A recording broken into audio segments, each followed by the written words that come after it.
Buenas tardes, mi nombre es Elinor Pinchitafur, de mis compañeros Taira Bracamonte, Daniel Flores y José Coapata. Somos estudiantes de la carrera de Psicología de la Universidad UPN. En esta oportunidad vamos a presentar una entrevista realizada a la psicóloga clínica en ejercicio de profesional.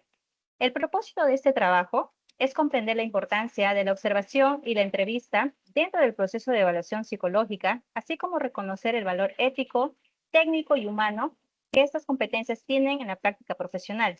A través de estas entrevistas conoceremos la experiencia y la perspectiva del profesional respecto al proceso terapéutico, la anamnesis, el examen mental, el diagnóstico y la intervención psicológica.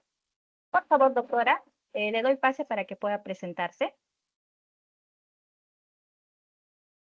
Buenas tardes, mucho gusto. Mi nombre es Ana Noriega. Mucho gusto, doctora. Antes de iniciar la entrevista, quisiera solicitarle por favor su autorización para realizar la grabación de este video con fines únicamente académicos y educativos, garantizando la confidencialidad y el respeto a la información brindada. ¿Está usted de acuerdo? Sí, claro. Listo.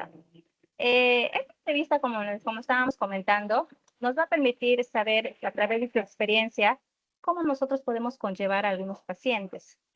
Por ende, le daremos algunas preguntas y estaremos gustosos de escuchar su opinión. Mi pregunta es, cuando recibe a un paciente por primera vez, ¿cómo suele explicar el proceso terapéutico, los acuerdos de trabajo y el consentimiento informado para generar confianza y claridad desde el inicio?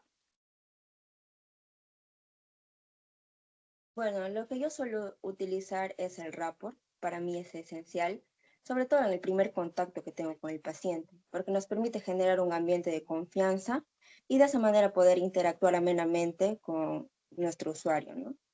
Y en caso de explicar el consentimiento informado, trato de saber el grado de instrucción de mi paciente para saber cómo es que tengo que explicar de manera clara y precisa lo que abarca todo lo que es la importancia del consentimiento informado. Y también es importante resaltar los objetivos y lo que se va a trabajar en la sesión de psicoterapia. Ok, listo. Según su experiencia, durante las primeras sesiones, ¿qué aspectos de la conducta del paciente considera más importante observar y cómo registra esta información sin afectar la relación terapéutica? Ok, para mí es importante la observación. Ya debemos estar atentos tanto al lenguaje verbal y no verbal de nuestro paciente.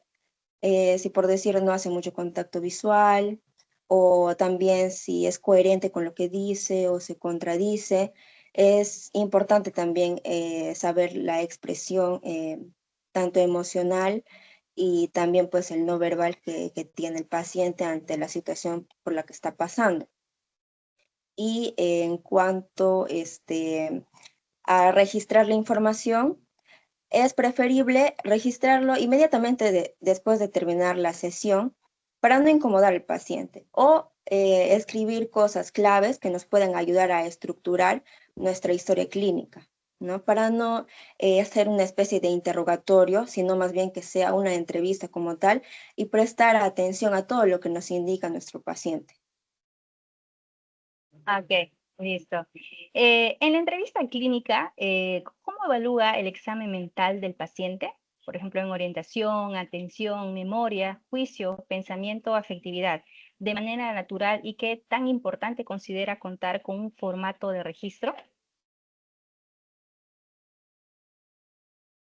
Bueno, aquí también es clave la observación y la interacción que tenemos con nuestro paciente, porque a través de la entrevista podemos saber si la persona está orientada en tiempo y espacio, si tiene un juicio, si es coherente con lo que dice. Entonces, en cuanto al registro o a la información que vamos a estar registrando en nuestro informe, es importante para que sea algo más organizado, ¿no? Pero la clave es estar siempre atentos a la entrevista que le estamos dando al paciente.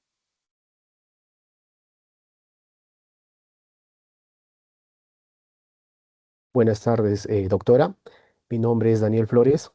Continuando con las preguntas, eh, ¿qué tan importante se considera el tener una guía o estructura de preguntas durante la anamnesis?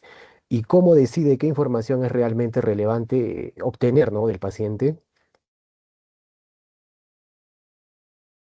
Claro, es de suma importancia tener una estructura de preguntas para abordar la entrevista desde un inicio, pero lo que se recomienda siempre es la semiestructurada, ¿no? Justamente lo que mencionaba antes para evitar que sea un interrogatorio como tal. Y pues es de suma importancia tener en cuenta aspectos o antecedentes relevantes del paciente. Es por ello que es crucial hacer preguntas concretas como la frecuencia, la intensidad del problema, en qué situaciones se presenta el problema, entre otros, para conocer realmente cuál es esa información clave que en verdad necesitamos para nuestro caso, porque no toda la información que nos brinda el paciente va a ser necesariamente algo relevante para el caso clínico que vamos a realizar. Entiendo. A ver, continuando con la siguiente pregunta. Cuando un paciente se desvía mucho del tema o proporciona información muy extensa, ¿qué estrategias utiliza para mantener el foco clínico sin afectar la confianza terapéutica? Okay. Usualmente siempre pasa eso de que el paciente suele explayarse de más y es importante no ignorar lo que nos está diciendo, ¿no? Sino hacerle saber con un comentario que hemos escuchado lo que nos ha mencionado, pero le decimos que queremos saber más acerca de lo que realmente nos está importando, ¿no? Quisiera retomar este punto con usted, quisiera que me cuente un poco más de esta experiencia, ¿no? Entonces, de esa manera hacemos que también el paciente no se sienta ignorado y podamos seguir con la entrevista y obviamente centrándonos en nuestro objetivo y en los antecedentes relevantes para el caso. Correcto. Y como última pregunta, bueno, perdón, como siguiente pregunta, luego de obtener la información inicial, ¿cómo distribuye sus hipótesis diagnósticas presuntivas y qué indicadores le ayudan a orientar un diagnóstico clínico?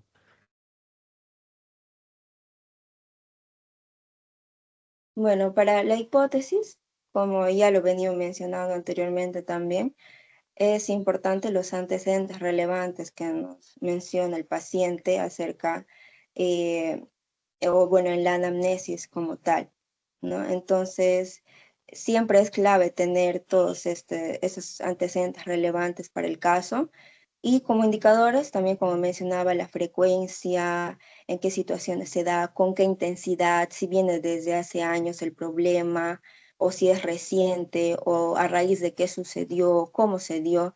Entonces, todas esas preguntas son importantes.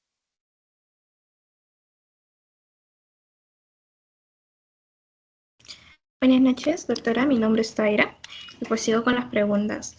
¿Cómo decide que las pruebas psicológicas aplicadas en un caso y qué hace cuando los resultados indican parecer no coincidir con la entrevista?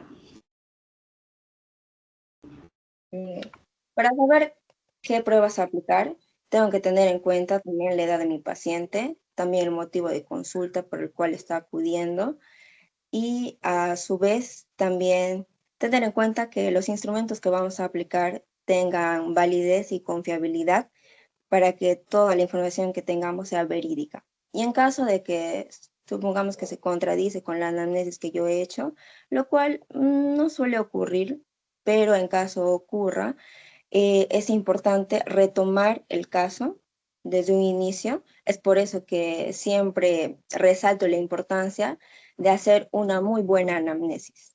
Entonces, con eso también corroboramos lo que sale en las pruebas diagnósticas. ¿Cómo, cómo utilizan los manuales diagnósticos como el DSM-5 o el C11 para orientar su trabajo sin reducir al paciente únicamente con una ética diagnóstica? Ok, lo que yo suelo hacer es un análisis funcional, más que simplemente colocarle un diagnóstico o decirle el diagnóstico, tengo que explicarle el problema o el porqué del problema que está pasando actualmente. Entonces, para mí sí es importante más explicar el contexto que decirle el diagnóstico que tiene.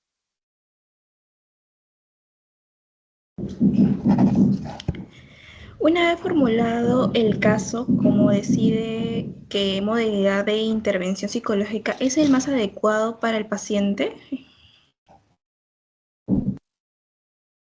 Bueno, en este caso también depende del motivo de consulta del paciente y sea de manera integrada, ¿no? Mientras vamos conociendo a nuestro paciente, ya sabemos más o menos qué técnicas pueden funcionar con él o ella. Pero si ya manejan algunas técnicas de alguna corriente, sugiero que se centren en eso, que profundicen más en esas corrientes, pero también pueden, digamos, de manera integrada con otras corrientes, trabajar alguna que otra técnica que pueda servir al paciente. Doctora, muy buenas tardes. Mi nombre es José Coapanza y continuaré con la siguiente pregunta. Doctora, desde su experiencia en psicología clínica, ¿qué aspectos considera indispensables al momento de redactar un informe psicológico clínico? ¿Y cuáles son los errores más frecuentes que observan estudiantes o practicantes? Lo que yo más resalto para un informe psicológico en sí es que tiene que haber coherencia, tiene que ser claro y también tiene que sustentar el diagnóstico que estamos dando, ¿no? Explicar bien y como vuelvo a recalcar los puntos claves, ¿no? Que es los antecedentes relevantes que consideramos del caso. Y usualmente lo que veo en algunas redacciones de los practicantes es que suelen utilizar mucho el tecnicismo y suele ser de manera muy general. No es que especifican en sí la conducta o a veces ponen información innecesaria que, digamos, no ayuda mucho a sustentar el diagnóstico. Entonces debemos ser claros, precisos y sobre todo coherentes. Muchas gracias, doctora. Continuamos con la siguiente pregunta. Doctora, ¿qué señales clínicas le indican que un caso requiere derivación o trabajo interdisciplinario con otras profesionales, como por ejemplo psiquiatría?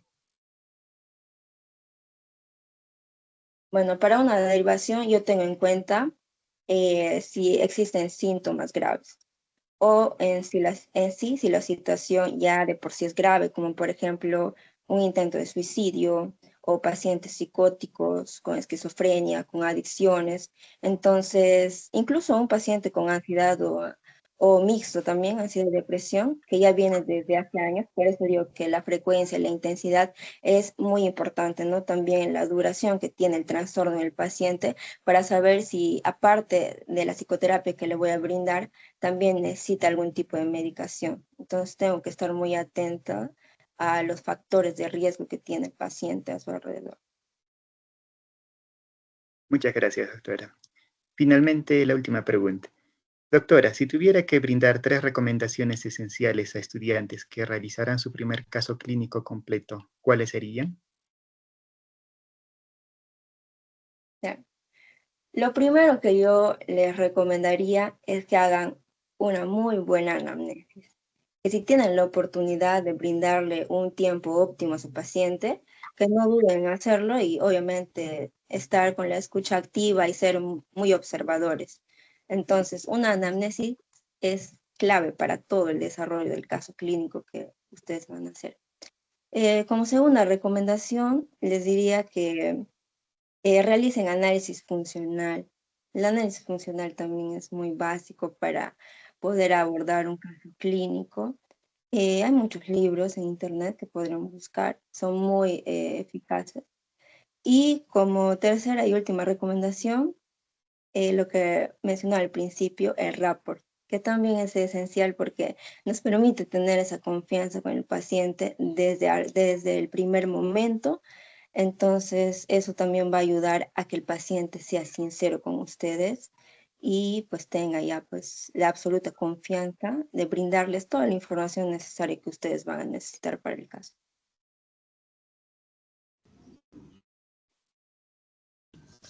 Bueno, muchas gracias. Pues como reflexión de nuestro grupo, quiero decir que esta experiencia permitió comprender que la observación y la entrevista clínica son herramientas éticas y empáticas esenciales en la evaluación psicológica, demostrando que el proceso clínico reside en simples diagnósticos enfocados en la escucha activa, la relación terapéutica y la comprensión integral del paciente. Asimismo, la práctica fortaleció la versión del rol del psicólogo y la importancia de consolidar habilidades claves en comunicación, análisis y observación para el futuro desempeño profesional. Bien, y como conclusión, a través de esta entrevista comprendimos que la observación y la entrevista clínica son herramientas fundamentales para realizar una adecuada evaluación psicológica, ya que permiten conocer de manera integral las necesidades y problemáticas del paciente. También aprendimos que el trabajo del psicólogo clínico requiere no solo conocimientos técnicos y éticos, sino también habilidades de escucha, empatía y análisis para brindar una atención profesional y humanizada. Bueno, doctora, queremos expresar nuestro más sincero agradecimiento por el tiempo y la disposición que nos brindó durante la entrevista.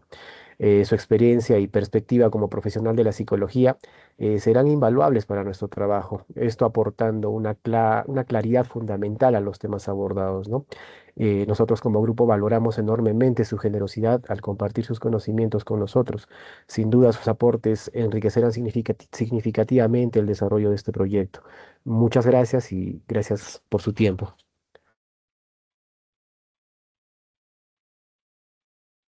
Gracias también a ustedes.